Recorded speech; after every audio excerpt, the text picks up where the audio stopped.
कभी सोचा है कि कुछ लोग इतनी आसानी से दौलत कैसे बना लेते हैं? क्या ये सिर्फ किस्मत की बात है या इसके पीछे कोई छिपा हुआ पैटर्न है? आज हम इसी मानसिकता को डिकोड करने वाले हैं। और देखिए, ये जो जानकारी है ना, ये किसी थ्योरी पर आधारित नहीं है। ये एक बिजनेस जर्नलिस्ट के 17 साल के अनुभव का निचोड़ है।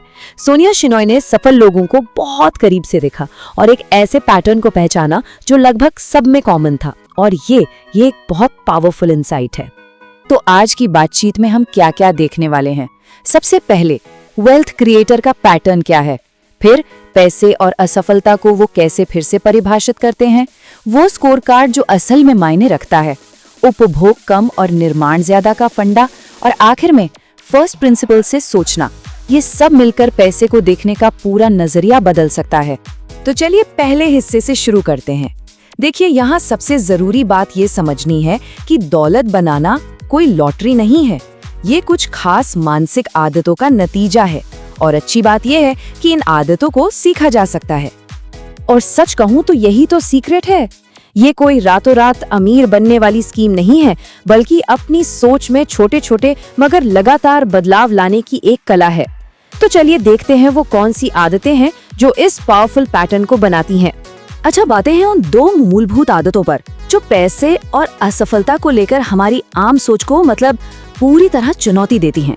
और ये वो नींव है जिस पर बाकी सब कुछ टिका है। हम सब ने ये तो सुना ही है कि पैसा खुशी नहीं खरीद सकता, है ना? लेकिन जो लोग असल में दौलत बनाते हैं वो इस बात से सहमत नहीं है। उनके लिए पैसा सिर्फ नोट नहीं है, बल्कि ये आजादी है। अपनी शर्तों पर जीने की आजादी, अपने परिवार का ध्यान रखने की आजादी और मुश्किल वक्त में सुरक्षित रहने की आजादी। यह एक बहुत जरूरी संतुलन है। जैसा कि सुनील सिंघानिया कहते हैं, फाइनेंशियल फ्रीडम की चाहत रखना, इसमें कुछ गलत नहीं है। हाँ, लेकिन पैसे का जुनून एक समस्या बन सकता है। हमें बस ये याद रखना है कि पैसा एक टूल है, मंजिल नहीं। और ये दूसरी आदत, ये एक बहुत बड़ा मेंटल शिफ्ट है। सोचिए, बचपन से हमें क्या सिखाया जाता है कि हर काम में सफल होना है, और इसी वजह से ना हम कुछ ना करने को असफलता से बेहतर मान लेते हैं। और यही सोच हमें नए मौके आजमाने से रोकती है। ये स्लाइड इस फर्क को बिल्कुल साफ दिखाती है। एक तरफ है कुछ ना करना, ये सुरक्षित तो लगता है पर हमें एक ही जगह पे फंसाए रखता है। और दूसरी तरफ है असफल होने का जोखिम उठाना। यहाँ सोचे समझे जोखिम लिए जाते हैं जो हमें विकास और नई संभावनाओं के रास्ते पर ले जाता है। ये एक बहुत पावरफुल कहानी है। सोचिए, जब असफलता का डर हटा दिया जाता है ना, तो सीखने और जोखिम लेने की क्षमता कितनी बढ़ जाती है। बस उस एक वाक्य ने कि पैसे खो भी दिए तो कोई बात नहीं, रमेश दमानी के लिए सब कुछ बदल दिया। चलिए अब मानसिकता में बदलाव के अगले चरण पर चलते हैं। यहाँ फोकस बाहरी दिखावे से हटकर सफलता के आंतरिक मापदंडों पर आ जाता है। ये विचार विकास खेमानी का है। उनका कहना है कि जब हम सिर्फ परिणाम पर आउटकम पर फोकस करते हैं तो दबाव बढ़ जाता है, लेकिन जब हम सिर्फ अपना सर्वश्रेष्ठ प्रयास करने पर फोकस करते हैं ना, तो परिणाम अपने आप बेहतर हो जाते हैं। तो सवाल ये उठता है कि सफलता को परिभाषित कौन कर रहा है? क्या समाज या हम खुद? वॉरेन बफेट का जो इनर स्कोर कार्ड का कॉन्सेप्ट है वो यही सिखाता है कि हमें अपनी सफलता को खुद परिभाषित करना चाहिए। ये है बाहरी स्कोर कार्ड, फैंसी कार, बड़ा घर, सोशल मीडिया पर लोग क्या सोच रहे हैं वगैरह वगैरह। समाज हमें बताता है कि देखो, सफलता ऐसी दिखती है, और इसी दबाव में आकर हम अक्सर ऐसी चीजों पर खर्च कर देते हैं जिनकी हमें जरूरत भी नहीं होती, बस दूसरों को इम्प्रेस करने के लिए। और इसके ठीक उलट ये है इनर स्कोर कार्ड। ये व्यक्तिगत मूल्यों पर आधारित है। जैसे खुशी की मेरी परिभाषा क्या है? क्या मैं अपनी कमाई से कम खर्च कर रहा हूँ? व्यक्तिगत विकास हो रहा है या नहीं?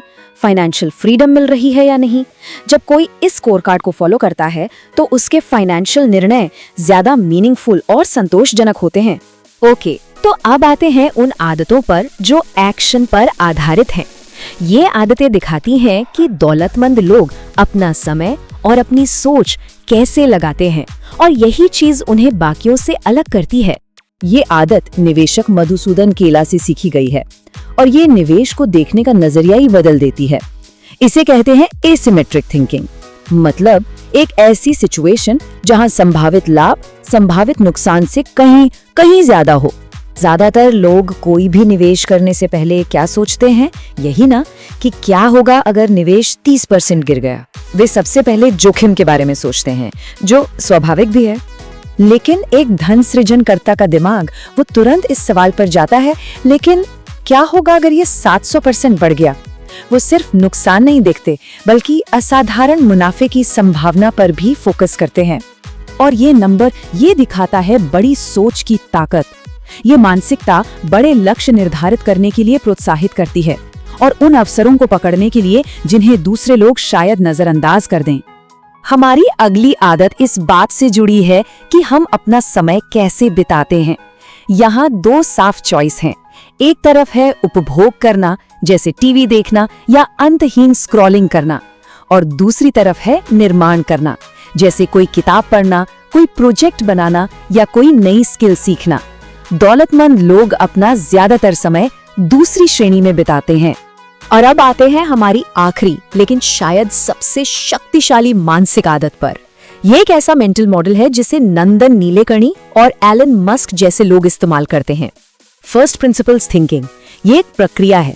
इसमें क्या करते हैं, पहले किसी समस्या को पकड़ते हैं, फिर उसे उसके बिल्कुल मूलभूत सत्यों मतलब एकदम जड़ तक तोड़ते हैं, हर धारणा पर सवाल उठाते हैं और फिर बिल्कुल जमीन से एक नया समाधान बनाते हैं। एलन मस्क ने ठीक इसी तरीके से रॉकेट बनाने की लागत को मौलिक रूप से कम कर दिया। तो हमने देखा कि दौलत बनाना सिर्फ पैसे का खेल नहीं है, ये एक मानसिकता है। ये सारी आदतें एक दूसरे से जुड़ी हैं और सफलता का एक शक्तिशाली ढांचा बनाती हैं। तो असली सवाल ये है, इस जानकारी के साथ अब क्या किया जाए? इन आदतों में से कौन सी एक आदत है जिसे अपनाकर किसी की जिंदगी में सबसे बड़ा बदलाव आ सकता है? ये सोचने वाला सवाल है।